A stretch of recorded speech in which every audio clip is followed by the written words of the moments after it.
Hello students, नमस्कार। Welcome to my YouTube channel computer science में सतीश। आज फिर से मैं आपके सामने हूँ एक नए वीडियो के साथ। हमने कुछ दिन पहले अभी एक पाइथन का वीडियो बनाया था, जो कि पहला पार्ट आप कह सकते हैं। पाइथन प्रोग्रामिंग का वो पहला पार्ट था वीडियो का। अभी हम सेकंड वीडियो के साथ हैं। तो आपसे रिक्वेस्ट ये है कि ये वीडियो देखने से पहले आप इसके जस्ट पहले वाला वीडियो ज़रूर देख लें, और उसका लिंक हम डिस्क्रिप्शन में ज़रूर डाल देंगे। तो वहाँ आप अगर उस वीडियो को देख लेंगे तो ये वीडियो आपको समझ में आएगा। उस वीडियो में हम लोगों ने टोकन्स के बारे में डिस्कशन किया था, जो कि स्टार्टिंग है पाइथन लैंग्वेज का। आज हम उसके आगे का डिस्कशन करने वाले हैं। तो हम आज अपने वीडियो में देखेंगे। उस वीडियो में हमने आपको बताया था कि पाइथन आइडियली कैसे ओपन करते हैं, उसमें स्क्रिप्ट मोड में और इमीडिएट मोड में कैसे हम लोग काम कर सकते हैं, और छोटे मोटे जो कमांड्स हैं वो कैसे हम दे करके आउटपुट निकाल सकते हैं। तो जैसा कि आपको ये दिखाई दे रहा है, हमने आइडियली खोला हुआ है, और ये खोलने का तरीका हमने बताया था आपको कि अगर आपने आइडियली इंस्टॉल कर लिया है, आप ये फ्री में डाउनलोड कर सकते हैं। गूगल में जाके पाइथन आप लिखेंगे पाइथन, तो आपको पाइथन के ओरिजिनल वेबसाइट से इसका सॉफ्टवेयर मिल जाएगा, और आप उसको डाउनलोड करके इंस्टॉल आसानी से कर सकते हैं। बहुत छोटा सॉफ्टवेयर है। और इसके बाद इसको आपको, अगर आपने इंस्टॉल कर लिया है तो स्टार्ट मेनू पे क्लिक कीजिएगा, और यहाँ पे आपको दिख जाएगा। नहीं दिखता है तो आइडियली टाइप कीजिएगा, आइडियली पाइथन सामने दिखाई देगा। इसको क्लिक करेंगे तो ये ओपन हो जाएगा। तो ये तो पाइथन आइडियली हो गया। इमीडिएट मोड जो आपको सामने दिखाई दे रहा है, यहीं पे कुछ लिखेंगे और इंटर प्रेस करेंगे तो आउटपुट आपके सामने आ जाएगा। इसलिए इसे इमीडिएट मोड कहते हैं। यानी कि आपने कुछ भी कमांड दिया और जस्ट आपको आउटपुट मिल गया इंटर करते ही। और अगर आप स्क्रिप्ट मोड पे लिखना चाहते हैं, यानी मल्टीपल लाइन लिख के एक साथ उसका आउटपुट देखना चाहते हैं, तो आपको यहाँ से फाइल करना है, और इसके बाद न्यू विंडो करेंगे आप, और यहाँ पर आपके सामने एक नया विंडो खुल जाएगा। और यहाँ पे जो भी कुछ आपको लिखना है, 3 लाइन 4 लाइन आप लिख लीजिए, और उसके बाद इसको सेव कर लीजिए .py फाइल से, और फिर उसको रन कराइए। कहाँ से? ये रन कमांड और ये run module, that is called script mode. तो ये दो चीज़ हमने आपको पिछले वीडियो में बताया है, और डिटेल के लिए आप वीडियो देख सकते हैं आप, उसमें और आपको प्रैक्टिकल करके दिखाया गया है। आज हम लोग बात करने वाले हैं अपने पाइथन के आगे के बात, जहाँ पे हमने पिछला क्लास छोड़ा था कि पाइथन में और क्या क्या चीज़ें हमें देखनी है। तो हमने शुरुआत कर दिया था उसमें, और उसमें आपको बताया गया था कि टोकन्स क्या होते हैं। टोकन्स में 5 चीज़ें पड़ी थी, वो वीडियो देखेंगे तो आपको क्लियर हो जाएगा। आज हम बात करते हैं bare bones of a Python program, यानी कि आपके पाइथन प्रोग्राम में क्या क्या चीज़ें आपको मेनली दिखाई देंगी। तो आप जैसा कि देख पा रहे हैं, इसमें पाइथन प्रोग्राम में होता क्या क्या चीज़ है, यानी एक बेसिक स्ट्रक्चर उसका क्या है। तो देखिए, यहाँ पे सबसे पहला जो आपको यहाँ पे जितनी भी चीज़ें दिखाई दे रही हैं, इसके अलावा कुछ नहीं हो सकता। देखिए यहाँ पे दिखाई दे रहा है पहला hash, this program shows a programs component. तो हैश जहाँ लगा रहे, समझ जाइए वो कमेंट है। अब कमेंट क्या होता है वो आपको आगे कुछ देर बाद आपको हम बताएंगे, ठीक है। उसके बाद देखो यहाँ पे कुछ फंक्शंस हैं, जैसे डेफ सी यू, ये फंक्शन हो गया। देखो लिखा हुआ है यहाँ पे फंक्शन, तो कमेंट और फंक्शन दो चीज़ें हो गई। ये देखो सारे स्टेटमेंट्स हैं, जो सिंगल सिंगल लाइन लिखे हुए हैं वो सारे क्या कहलाते हैं? स्टेटमेंट्स कहलाते हैं। और इसके बाद यहाँ पे a equal to 15, b equal to a-10, और प्रिंट a+3, ठीक है। ये सब क्या है? कोई ना कोई एक्सप्रेशंस हैं, ठीक है। तो सिंगल लाइन आपका क्या कहलाएगा? स्टेटमेंट। और ये देखो इंडेंटेशन, जो कि बहुत इंपॉर्टेंट है। ध्यान से देख लो, इंडेंटेशन का मतलब क्या होता है। आप देखेंगे यहाँ इफ़ लिखा हुआ है, इफ़ b ग्रेटर देन 5, क्या होता है इसका मतलब, ये तो हम बताएंगे ही आपको। इंडेंटेशन क्या होता है ये जान जाइए। इफ़ b ग्रेटर देन 5 लिखा हुआ है। अब देखो इफ़ के नीचे यहाँ से नहीं लिख करके वो एक टैब आगे से, यानी 4-5 स्पेस छोड़ करके यहाँ से प्रिंट लिखा हुआ है, देख रहे हो। फिर देखो यहाँ एल्स लिखना था, तो फिर देखो इफ़ के नीचे एल्स लिखा हुआ है, और जो उसके अंदर लिखना है वो आगे की ओर लिखा हुआ है। यानी ये स्पेस जो छूटा हुआ है प्रिंट के पहले, और यहाँ पे जो प्रिंट के पहले स्पेस छूटा हुआ है, दैट इज कॉल्ड इंडेंटेशन। ये इंडेंटेशन क्यों इंपॉर्टेंट है आपके पाइथन प्रोग्राम में, ये आने वाले समय में आपको बहुत आसानी से समझ में आ जाएगा। अब इसके बाद देखो यहाँ पे ये सारी चीज़ें दिखा दी हैं आपको कि क्या क्या चीज़ें आपके पाइथन के बेसिक स्ट्रक्चर में होती हैं। तो देखो यहाँ पे as you can see that the above sample program contains various components like expression, statements, comments, function और ब्लॉक एंड इंडेंटेशन, जो अभी हम बात कर रहे थे। तो यानी ये 5 चीज़ों के अलावा आपको पूरे के प्रोग्राम में कुछ नहीं दिखाई देगा। तो देखो यहाँ पे जल्दी से बताया गया है कि ये 5 चीज़ें होती क्या हैं। तो देखो जैसा कि हमने पहले ही आपको कहा, यहाँ पे एक्सप्रेशन देखो, वहाँ था ना a इक्वल टू 15, देखो expression that are values only, तो जहाँ पे खाली वैल्यूज हैं वहाँ पे उसको एक्सप्रेशन कह रहे हैं। और यहाँ देखो complex expression that produce a value when evaluated, तो एक्सप्रेशन हो गया और कॉम्प्लेक्स एक्सप्रेशन हो गया। तो एक्सप्रेशन का मतलब a इक्वल टू 15 है, तो भाई ऑब्वियस सा बात है कि वो एक्सप्रेशन हुआ। ठीक है, उसके बाद 2.9 a इक्वल टू 2.9 लिखा हुआ है, तो वो भी आपका एक एक्सप्रेशन हुआ क्योंकि वहाँ एक सिंगल वैल्यू है। लेकिन a+5 लिखा हुआ है तो इसको क्या कहेंगे हम, कॉम्प्लेक्स एक्सप्रेशन। क्यों? क्योंकि a+5, मान लो a की वैल्यू 10 है तो a+5 कितना हो जाएगा, 15। यानी कैलकुलेट होने के बाद रिजल्ट अगर आ रहा है तो उस लाइन को, उस स्टेटमेंट को हम एक्सप्रेशन कह सकते हैं। An expression is any legal combination of symbols that represent a value. ठीक है, तो यहाँ पे देखो दिखाई दे रहा है, now from the above sample code आप बता सकते हैं कि भाई इसमें से एक्सप्रेशन कौन सा है। ठीक है, out all expression these are 15 a+10 a+3 सारे। अब ये अलग बात है कि इसमें कुछ कॉम्प्लेक्स एक्सप्रेशन है और कुछ नॉर्मल एक्सप्रेशन हैं। ठीक है, तो अभी आपको फैमिलियर होना है सारी चीज़ों से। अब स्टेटमेंट देखो क्या होता है। सेकंड स्टेटमेंट देखो यहाँ, while an expression represent something, a statement is a programming instruction that does something. यानी स्टेटमेंट क्या, यानी वो लाइन कुछ करेगा प्रोग्राम में। यानी जैसे प्रिंट हेलो हमने कराया था पहले के प्रोग्राम में, प्रिंट हेलो, तो प्रिंट हेलो कुछ करेगा, this statement calls print function. ये स्टेटमेंट क्या करेगा, प्रिंट एक फंक्शन है जो कि कुछ काम करता है। तो क्या काम करता है भाई, प्रिंट के ब्रैकेट में जो कुछ भी आप दे देंगे वो प्रिंट करने का काम करता है। ठीक है, तो स्टेटमेंट हमेशा कुछ ना कुछ करता है। इफ b ग्रेटर देन 5, यहाँ पे चेक करेगा क्या b की वैल्यू 5 से बड़ी है, यानी ये चेक करने का काम कर रहा है। तो कोई भी स्टेटमेंट जो कुछ काम करता हो, कोई भी लाइन जो काम कर रहा हो, उसे हम स्टेटमेंट कहते हैं। ठीक है, यहाँ पे देख लो, statement is a programming instruction that does something that is some action takes place. तो एक लाइन का डेफिनेशन याद कर लो तो आपको कहीं बताने में आसानी हो जाएगा। ठीक है ना, देखो a इक्वल टू 15, यानी 15 a में असाइन हो जाएगा, यानी अब a की वैल्यू 15 होगी। b इक्वल टू a-10, यानी a-10 कैलकुलेट होके वो b की वैल्यू हो जाएगी। जैसे तुम्हारा मार्क्स है 30, तो तुम्हारे फिजिक्स का मार्क्स 30 हो गया, केमिस्ट्री का मार्क्स 20 हो गया, कंप्यूटर साइंस का मार्क्स 40 हो गया। तो ये क्या हुआ, कंप्यूटर साइंस एक वेरिएबल हो गया और 40 मार्क्स हो गया। तो कंप्यूटर साइंस इक्वल टू 40 या मार्क्स इक्वल टू 40। ठीक है, तो ये सारे क्या है, एक्सप्रेशंस हैं। यानी दैट डज समथिंग, जो भी कोई काम कुछ करता हो स्टेटमेंट, ठीक है, उसको हम स्टेटमेंट कहते हैं। और सिंगल 15 6.5 जैसे कि ऊपर दिया हुआ था, वो सारे क्या हो गए आपके, एक्सप्रेशंस हो गए। ठीक है, अब देखो कमेंट, अभी ऊपर देखा था ना, देखो कमेंट बहुत ही सिंपल चीज़ है। जैसे आप कोई भी प्रोग्राम लिखते हैं, जैसे हम लोगों ने लिखा था print hello, print welcome in Python, print thank you लिखा हमने, तो वो 3 लाइन हमने लिख दिया था। अब ये प्रोग्राम करेगा क्या, ये 3 लाइन प्रिंट करेगा। ठीक है, तो आप ऊपर लिख सकते हैं this program is used for printing something, कुछ भी मतलब ऐसे। जैसे आपने एक प्रोग्राम बनाया जो 2 नंबर का सम करता हो, ठीक है, जैसे कुछ भी आपने लिखा, जैसे यहाँ पे आपने लिख दिया, यहाँ पे एक नया फाइल बनाया, यहाँ पे न्यू विंडो। ठीक है ना, अभी एक प्रोग्राम बनाते हैं हम लोग जिसमें लिख देते हैं a इक्वल टू 10 और b इक्वल टू 20 और c इक्वल टू a+b और प्रिंट c। ठीक है, तो ये क्या करेगा, a और b को सम करके उसकी वैल्यू देना चाहिए। तो इसको हम लोग सेव कर लेते हैं पहले। ठीक है, हमने बताया था सेव करने के लिए .py फाइल देंगे आप। तो यहाँ पे हम लिख देते हैं, यहाँ पे लिखते हैं हम लोग calc.py, हमने calc.py कर दिया और उसके बाद हमने यहाँ पे सेव कर दिया। ठीक है, अब देखो इसको रन कराते हैं कैसे, Alt+R शॉर्टकट है इसका, और F5 कर सकते हैं आप डायरेक्ट भी रन मॉड्यूल करने के लिए। यहाँ पे कर दिया तो देखो 30 आ गया। कैसे आ गया, क्योंकि प्रोग्राम में हमने यहाँ पे लिखा हुआ था। ठीक है, तो यहाँ पर ये आपको फुल प्रोग्राम दिखाई दे रहा है। अब यहाँ पे आप बताना चाहते हैं भाई कि ये प्रोग्राम किस लिए है। ठीक है, कोई भी ये प्रोग्राम ओपन करे तो उसको समझ में आ जाए कि ये किस लिए है। ये तो छोटा सा प्रोग्राम है और बड़े बड़े प्रोग्राम बनाएंगे हम लोग। तो यहाँ पे आप कुछ कमेंट दे सकते हैं कि भाई ये प्रोग्राम हमने 2 नंबर का सम करने के लिए बनाया हुआ है।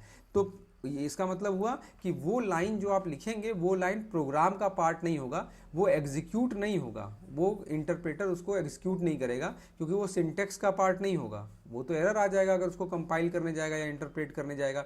a इक्वल टू 10 का तो मतलब होता है, पाइथन को पता है कि 10 a में आ जाएगा। b इक्वल 20 का मतलब होता है 20 b में आ जाएगा।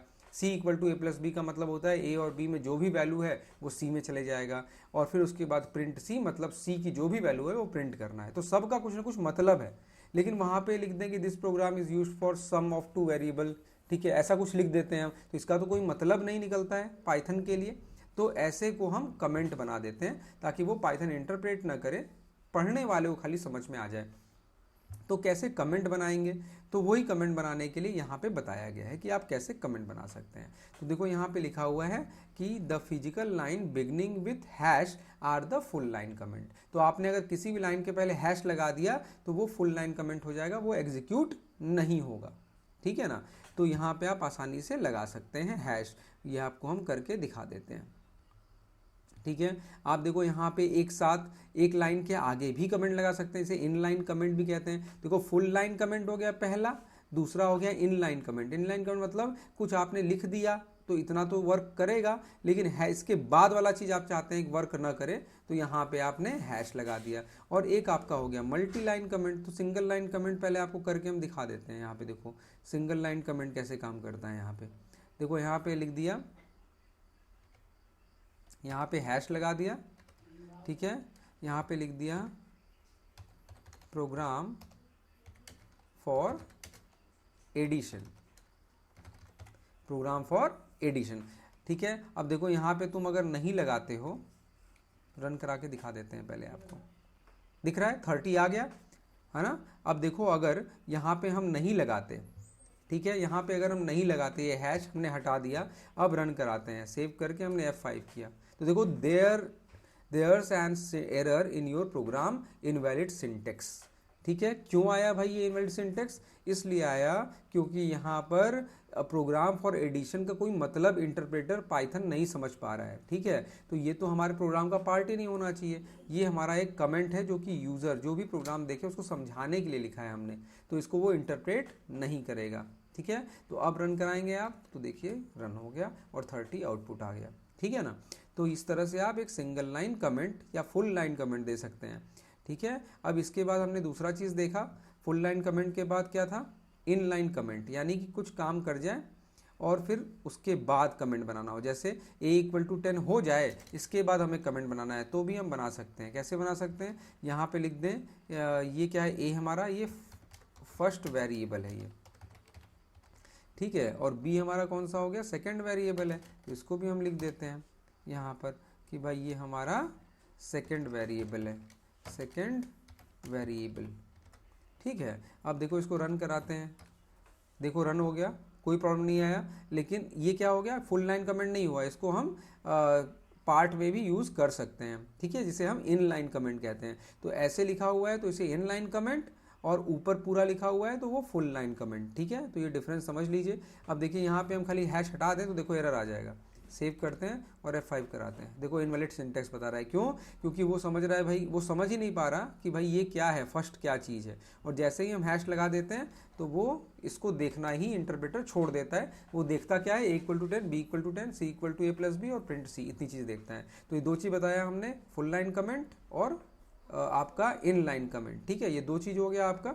अब इसके बाद एक है आपका मल्टी लाइन कमेंट, यानी आपको मान लीजिए पूरा का पूरा कुछ लाइन, 2-3 लाइन में लिखना है। जैसे मान लो कहा गया, कोई क्वेश्चन दिया गया और उसका आंसर में आप प्रोग्राम लिख रहे हैं, तो चाहते हैं पूरा क्वेश्चन ही हम लिख दें वहाँ पर, तो आपको एक लाइन नहीं आ सकता, मल्टी लाइन कमेंट आ सकता है। तो मल्टी लाइन कमेंट किस तरह से आप यूज़ कर सकते हैं वो भी देख लीजिए यहाँ पे। तो एक तरीका तो है कि भाई 4 लाइन है अगर, तो चारों के आगे हैश हैश हैश कर दीजिए, तो आप मल्टी लाइन कमेंट हो जाएगा, ठीक है, कोई दिक्कत नहीं है। लेकिन एक और तरीका है मल्टी लाइन कमेंट करने का, आसान तरीका, ट्रिपल कोट यूज़ करना। Type comment as a triple quoted multi line string. Triple quoted multi line string मतलब क्या हो गया, यानी सिंगल कोट 3 बार आप दे दीजिए, ठीक है ना। जैसे आपको दिखाते हैं, यहाँ पे आपको दिखाते हैं मल्टी लाइन कैसे कमेंट बना सकते हैं। जैसे एक तो ये हो गया प्रोग्राम फॉर एडिशन, यहाँ पे हम एक और लिखना चाहते थे, यहाँ पे कि लिख देते हैं this is my first program in Python, ठीक है, ये लिख दिया हमने। अब देखो यहाँ पे 2 लाइन लिख दिया तो मल्टी लाइन हो गया, ऑब्वियस सा बात है, तो यहाँ पे कोई दिक्कत नहीं है। तो पहला तरीका है मल्टी लाइन कमेंट बनाने का, और देखो आउटपुट आ गया, ठीक है। लेकिन दूसरा तरीका मल्टीलाइन बनाने का, बार बार हैश लिखना पड़ रहा है, तो ये आप नहीं लिखना चाहते तो आप ट्रिपल सिंगल कोड दे दीजिए। ये दे दिया हमने, देखो सारा हो गया। तो सारा तो नहीं करना था हमें, तो हम यहाँ क्या करते हैं, यहाँ जहाँ से जहाँ तक चाहिए, देख रहे हो, जहाँ से जहाँ तक, तो हमने जहाँ से शुरू करना था वहाँ ट्रिपल कोट दिया। जितना 3-4 लाइन 10 लाइन लिखना है आप लिख लीजिए और बाद में ट्रिपल कोट से बंद कर दीजिए। तो जितना आपको वो ग्रीन में दिखाई दे रहा है वो सारा मल्टीलाइन कमेंट का पार्ट हो गया, अब कोई दिक्कत नहीं है। तो वो मल्टीलाइन कमेंट और ये आपका एंड लाइन कमेंट, ठीक है। अब रन कराइए, देखिए रन हो जाएगा, कोई दिक्कत नहीं आएगा, ठीक है। तो आप ध्यान से समझ लीजिए, single line comment, in line comment और मल्टी लाइन कमेंट। कहीं कोई डाउट हो तो आप फिर से आप कमेंट करके पूछ सकते हैं, ठीक है। तो ये तो हमारा हो गया कमेंट।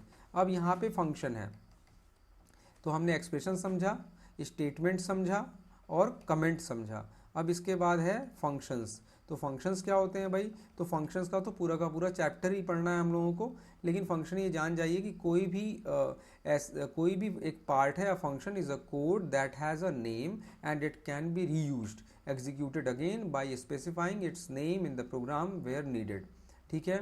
जिसका मतलब कोई एक फंक्शन बना हुआ है जिसको आप बार बार यूज कर सकते हैं, ठीक है। तो जैसे एक यहाँ पे देखो सिंपल सा, अभी तो फंक्शन बताएंगे हम लोग क्या होता है और कैसे बनता है फंक्शन। अभी इतना जान लीजिए कि फंक्शन यानी कोई आपने छोटा सा जैसे सम का बनाया हमने, तो एक ही बार कोई काम हम कर दें और दोबारा हमें वो काम न करना पड़े, उस लिए हम फंक्शन को बनाते हैं। अ function is a code that has a name, तो उसका एक नाम होगा and it can B reuse. सबसे बड़ा क्वालिटी है कि उसको बार बार यूज कर सकते हैं। तो अब कैसे बनता है और कैसे हम बनाते हैं ये हम आसानी से आपको बताएंगे। जैसे एग्जांपल देखिए, दिख रहा है सबसे आसान जो आपने यूज़ भी किया है, प्रिंट फंक्शन। तो प्रिंट फंक्शन क्या करता है भाई, कि प्रिंट फंक्शन के अंदर कुछ भी आप दे देंगे तो वो प्रिंट करने का काम करता है। प्रिंट हेलो फ्रेंड्स दे देंगे तो हेलो फ्रेंड्स प्रिंट हो जाएगा। प्रिंट वेलकम इन पाइथन देंगे तो वेलकम इन पाइथन प्रिंट हो जाएगा। तो प्रिंट एक फंक्शन है, वो प्रिंट बनाया जाता है। तो कैसे बनता है ये प्रिंट की तरह और भी फंक्शंस, तो आप वो हम सीखेंगे आगे, ठीक है। अब इसके बाद देखो ब्लॉक एंड इंडेंटेशन। तो यहाँ पे देखो आपको पता लग जाएगा, ब्लॉक हमने बताया आपको, इंडेंटेशन क्या होता है, जो एक टैब छोड़ के लिखा जाता है। तो ब्लॉक मतलब किसी का part. Some time a group of statement is a part of another statement. जैसे लिखा हुआ है इफ बी लेस देन 5, अगर बी की वैल्यू 5 से कम है तो भाई ये काम होना चाहिए, और बी की वैल्यू 5 से अधिक है तो ये काम होना चाहिए, ठीक है। जैसे आप चाहते हैं कि भाई बी की वैल्यू यूज़र ने 10 दे दिया, ठीक है। तो जैसे मान लीजिए कि आप एटीएम में गए और आपने 5000 अमाउंट डाल दिया कि भाई ये 5000 निकालना है हमें, तो वहाँ पे चेक होता होगा कि if amount is greater than 5000 तब तो कैश दे दिया जाएगा। लेकिन if amount is less than 5000 तब तो अलग एक्शन होगा। यानी अगर आपने 5000 निकालने के लिए रिक्वेस्ट किया है तो दो कंडीशन है वहाँ पे चेक होगा, क्या अमाउंट 5000 से ग्रेटर देन है तो आपको पैसा दे दिया जाएगा, अगर 5000 से कम है तो पैसा नहीं दिया जाएगा। यानी दोनों कंडीशन में अलग अलग एक्शन है, तो दो ब्लॉक हो गए एक्शन के, एक तो पैसा देना है, एक पैसा नहीं देना है, ठीक है। तो that is called block of statements, ठीक है। तो ये तो मैं छोटा एग्जांपल दिया आपको, और आगे बढ़ेंगे तो आपको समझ में आएगा कि कैसे मल्टीपल कंडीशंस में हम ब्लॉक को यूज़ करते हैं। तो बहुत ईजी है, जैसे जैसे हम लोग आगे बढ़ेंगे वैसे आपको बता देंगे। तो ये तो थोड़ा थ्योरी पार्ट था, करेंगे तो और क्लियर चेक हो जाएगा। जैसे यहाँ देखो दिया हुआ है डेफ चेक दिया हुआ है, चेक एक फंक्शन है, उसके अंदर सारी चीज़ें हैं तो वो एक ब्लॉक का पार्ट हो गया, ठीक है ना। तो ये तो तरीका हुआ आपका कि किस तरह से हम ये बेयर बोन्स ऑफ जो पाइथन की बात कर रहे थे, ये वो सारी चीज़ें हैं, ठीक है। तो इसमें आपने एक्सप्रेशन, स्टेटमेंट, कमेंट, ठीक है, ये सारी चीज़ें देखिए। एक बार इसको रीडिंग में लगाइएगा बुक से, और कहीं कोई डाउट होता है तो आप आसानी से पूछ सकते हैं, ठीक है। तो इसको आप ज़रूर से देखिएगा। अब देखो आता है बात हम लोग का कि वेरिएबल एंड असाइनमेंट्स क्या होते हैं। हम बार बार बात कर रहे हैं वेरिएबल्स और असाइनमेंट्स का, जो अभी हम लोगों ने बेयर बोन्स में देखा भी। तो वेरिएबल क्या है, नेम्ड लेबल्स। एक लाइन याद कर लीजिए, बहुत थ्योरी तो नहीं पूछा जाता आपसे लेकिन जानना चाहिए।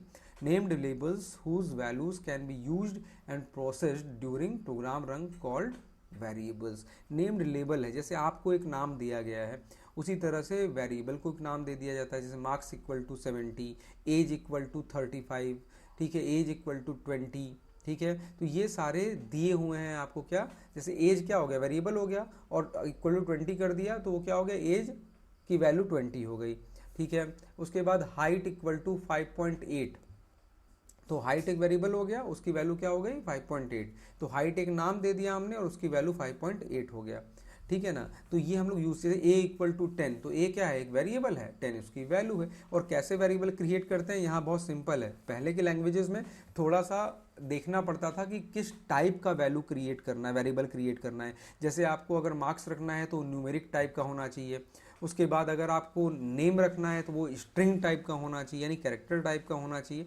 लेकिन यहाँ पर आपके पास पाइथन में टेंशन नहीं है, आप सिर्फ a = 10 कर देंगे तो वो न्यूमेरिक वेरिएबल बन जाएगा, a = रोहन कुमार कर देंगे तो वो स्ट्रिंग वेरिएबल बन जाएगा। इसलिए आपका काम यहाँ पे आधा हो गया है। पहले के लैंग्वेजेस में आपको थोड़ा सा इसमें मेहनत करना पड़ता था। तो चूंकि हम पाइथन पढ़ रहे हैं तो हम पाइथन की बात करेंगे। तो यहाँ पे जिस टाइप की वैल्यू आप वेरिएबल को असाइन कर देते हैं, उस वेरिएबल का टाइप वही हो जाता है जो उसमें वेरिएबल की वैल्यू है। यानी मार्क्स अगर 70 है तो मार्क्स न्यूमेरिक टाइप का है, लेकिन मार्क्स = रोहन कुमार कर देंगे तो मार्क्स स्ट्रिंग टाइप का हो जाएगा। ठीक है, तो ये तो वेरिएबल हो गया। इसके बाद कैसे वेरिएबल क्रिएट करते हैं, तो सिंपल है, मार्क्स = 70 कर लीजिए। देखिए स्टूडेंट = जैकब, एज = 16, तो स्टूडेंट वेरिएबल क्रिएट हो गया, एज क्रिएट हो गया, मार्क्स क्रिएट हो गया। इसमें और कुछ भी नहीं करना, यानी वेरिएबल का नाम लिखिए, = वैल्यू दे दीजिए और इस तरह से वेरिएबल क्रिएट हो जाता है। दिख रहा है, देखो यहाँ पे दिख रहा है स्टूडेंट में जैकब आ गया, एज में 16 आ गया, यानी अब एज 16 को रिफर करेगा और स्टूडेंट जैकब को रिफर करेगा। मतलब एज को प्रिंट कराएंगे तो 16 प्रिंट हो जाएगा, जैसे आपको हमने अभी दिखाया भी था आपके। फिर से देखिए यहाँ पे आपको करके हम दिखा देते हैं कि आप यहाँ पे क्या कर सकते हैं, किस तरह से कुछ भी। यहाँ पे मान लो वेरिएबल बनाया आपने, ये पूरा भर गया है, तो हम फिर से ओपन कर लेते हैं आपके लिए। ठीक है, यहाँ पे जाके फिर से हम आइडियली ओपन कर लेते हैं।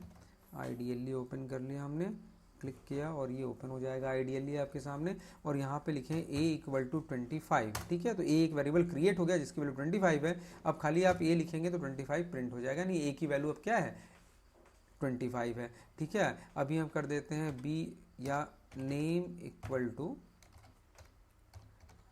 रोहन कुमार। ठीक है, अब देखो यहाँ पे हम नेम लिखते हैं तो देखो रोहन कुमार आ गया यहाँ पे। ठीक है, अब यहाँ लिख दें नेम = 20। अब देखो नेम प्रिंट करते हैं तो नेम की वैल्यू 20 हो गया, रोहन कुमार से हट के वो 20 हो गया। ठीक है, तो आप जो चाहें वैल्यू आप वेरिएबल क्रिएट कर सकते हैं और असाइन कर सकते हैं। ठीक है, तो इस तरह से आप आगे बढ़ सकते हैं। ठीक है, तो और ऑब्वियस सा बात है, आपको सिंपल लग रहा होगा, इसमें कुछ भी नहीं करना आपको। वेरिएबल बनाना और वेरिएबल को वैल्यू असाइन करना, ये दो चीज़ें बहुत आसान है। ठीक है ना। अब देखो यहाँ पे बताया गया है कि यहाँ पे किस तरह से ट्रेडिशनल प्रोग्रामिंग लैंग्वेज में वेरिएबल क्रिएट होता था। वेरिएबल एक कंटेनर होता था, variable is a container in traditional programming statement like C++ जो हम लोग यूज़ करते थे, वो एक कंटेनर की तरह होता था। ये एक कंटेनर हो गया जिसमें कोई वैल्यू हो गया, उसका एक एड्रेस है, यहाँ दिखाई दे रहा है, उसका एक एड्रेस हो गया। जैसे आप कहीं रहते हैं तो आपका एक एड्रेस होता है ना, उसी तरह से वेरिएबल का भी एक एड्रेस होता है मेमोरी के अंदर। तो पहले के लैंग्वेजेस में इस तरह से काम होता था। अब थोड़ा सा डिफरेंस है जिसको आपको नीचे क्लियर हो जाएगा।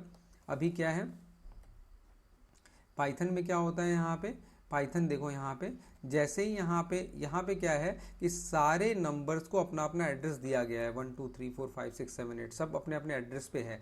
जैसे ही आप एज = 15 कर देते हैं तो 15 जहाँ कहीं भी होता है वो अब एज उस 15 को रिफ़र करने लगता है। तो आप एज प्रिंट कराएंगे तो वो 15 प्रिंट हो जाएगा। ठीक है, लेकिन उसका एड्रेस कितना होगा, देखो यहाँ 20216 होगा। और जैसे ही आप जैसे ही एज = 16 करेंगे तो उसका एड्रेस कितना हो जाएगा, 20232 हो जाएगा। क्यों, क्योंकि वो नए एड्रेस को रिफ़र करने लगेगा, क्योंकि अब एज में 16 वैल्यू है। ध्यान से समझ लो। ठीक है, पुराने में क्या होता था, पुराने में ये जैसे ही आपने एज = 15 किया तो 20216 तो रहे, ये एड्रेस हो गया। जैसे ही आपने एज = 16 करेंगे तो यहीं पे 16 आ जाता था, यानी एड्रेस चेंज नहीं होता था, एड्रेस 20216 ही रहेगा। एज = 16 करेंगे तो यहाँ पे 16 हो जाएगा, यहीं पे 20 हो जाएगा, यहीं 25 हो जाएगा, यानी ये इसी एड्रेस पर चेंज होता था। लेकिन पाइथन में क्या है कि जैसे ही आप एज = 16 करेंगे तो उसका एड्रेस यहाँ हो जाएगा, यानी एज इसको रिफर करने लगा। फिर एज = 17 करेंगे तो एज 17 को रिफर करने लगेगा, उसका एड्रेस 20248 हो जाएगा। यानी यहाँ पर आपका एड्रेस फिक्स नहीं होता पाइथन में, पहले वाले लैंग्वेजेस में एड्रेस फिक्स होता था। तो धीरे धीरे जो हम लोग करेंगे तो आपको ये कॉन्सेप्ट और क्लियर हो जाएगा कि पुराने लैंग्वेज और पाइथन में क्या डिफरेंस है। ठीक है, तो ये बस मेमोरी में कैसे वेरिएबल्स को स्टोर किया जाता है, ये यहाँ पे यही बताया गया है यहाँ पे। ठीक है ना, तो यहाँ पे धीरे धीरे आपको ये सारी चीज़ें समझ में आने लगेंगी। ठीक है, तो अब देख लेते हैं छोटी छोटी चीज़ें। अब यहाँ देखो एक इंपॉर्टेंट चीज़, अब यहाँ पे क्या है, आप मल्टीपल असाइनमेंट भी कर सकते हैं। मल्टीपल असाइनमेंट का मतलब हो गया, जो पहले सिंपल सिंपल चीज़ें हैं जो आपको आसानी से समझ में आ जाए, पहले उस पर डिस्कस कर लेते हैं, फिर कुछ छूटेगा तो आपको धीरे धीरे हम बताते रहेंगे। मल्टीपल असाइनमेंट्स यहाँ पे कर सकते हैं। कैसे कर सकते हैं? A equal to B equal to C equal to 10, यानी ए बी सी तीनों की वैल्यू 10 हो जाएगी एक साथ। ए बी और सी की तीनों की वैल्यू 10 हो जाएगा। देखो यहाँ पे, यानी assigning same value to multiple variable. कैसे कर सकते हैं? यहाँ पे देखो, यहाँ लिख सकते हैं A equal to B equal to C equal to 20 कर दिया हमने। अब देखो ए प्रिंट कराओ, बी प्रिंट कराओ, सी प्रिंट कराओ, सबकी वैल्यू 20 प्रिंट हो रही है, तो इस सिंगल वैल्यू मल्टीपल वेरिएबल में असाइन हो गया। ठीक है। और दूसरा तरीका क्या कर सकते हैं, मान लेते हैं कि अलग अलग वेरिएबल में अलग अलग वैल्यू देना है, तो वो भी कर सकते हैं। कैसे? जैसे ए कॉमा बी कॉमा सी, ठीक है, इक्वल टू 10 कॉमा 20 कॉमा 30, यानी रेस्पेक्टिवली ए की वैल्यू 10, बी की वैल्यू 20, सी की वैल्यू 30। तो देखो ए की वैल्यू 10, बी की वैल्यू 20 और सी की वैल्यू 30 प्रिंट हो जाएगा। ठीक है, समझ में आया? तो मल्टीपल वैल्यू भी एक साथ असाइन कर सकते हैं, अलग अलग वैल्यू अलग अलग वेरिएबल को, और एक ही वैल्यू अलग अलग वेरिएबल को, तो दोनों काम आप यहाँ पे कर सकते हैं। ठीक है, तो ये मल्टीपल असाइनमेंट आप कर सकते हैं, जिसमें दो तरीके से आता है, assignment same value to multiple values और assigning multiple values to multiple variables. ठीक है, तो ये काम आप आसानी से कर सकते हैं। तो ये भी आप देख लीजिएगा किस तरह से हम कर सकते हैं, प्रैक्टिकल करके देखिएगा तो बहुत आसानी से आपको ये चीज़ें समझ में आ जाएंगी। ठीक है, तो उम्मीद है आपको चीज़ें आसानी से समझ में आ रही होंगी, और इसी तरह से हम धीरे धीरे पाइथन को सिंपल करते हुए आगे की ओर बढ़ेंगे और देखेंगे कि कितनी चीज़ें हम पढ़ सकते हैं जो आपको बहुत ज़्यादा इम्पॉर्टेंट है पढ़ने के लिए। ठीक है, तो आज इस वीडियो को, चूँकि ये ज़्यादा लंबा ना हो, इसलिए इस वीडियो को यहीं पे छोड़ते हैं। इसके नेक्स्ट क्लास में हम थोड़ी सी चीज़ें और पढ़ेंगे। उम्मीद है आपको चीज़ें समझ में आ रही होंगी। Thank you very much.